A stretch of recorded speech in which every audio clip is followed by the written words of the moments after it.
অনেকে আমরা না বুঝে সেলুনে দেখা যাচ্ছে যে দাড়ি শেভ করছি কিংবা ট্রিম করছি। তো এই বিষয়ে কয়েকটা জিনিস একটু লক্ষ্য রাখা প্রয়োজন। আমরা অবশ্যই সেলুনে যাব, দাড়ি শেভ করব এবং ট্রিম করব, সবই করব, বাট সেই ক্ষেত্রে তারা প্রপারলি হাইজিন মেনটেন করছে কিনা এই জিনিসটা আমরা একটু দেখে নিব।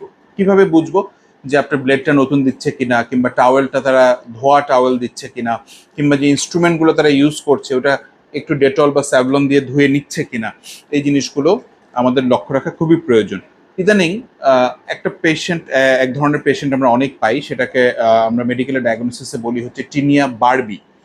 তো যেহেতু এটা বেয়ার্ড এরিয়াতে বা দাড়ির এরিয়াতে হয়, তো সেটাকে বলা হচ্ছে এজন্য বারবি। এটা এক ধরনের ফাঙ্গাল ইনফেকশন, সাধারণত মুখের যে চুলের গ্রন্থিগুলো আছে, হেয়ার ফলিকলগুলো আছে, সেখানে এটা অ্যাটাক করে। এটা মাইক্রোব্যাকটেরিয়াম ক্যানিস, এম ক্যানিস নামক এক ধরনের ফাঙ্গাস দিয়ে এটা হয়ে থাকে সাধারণত।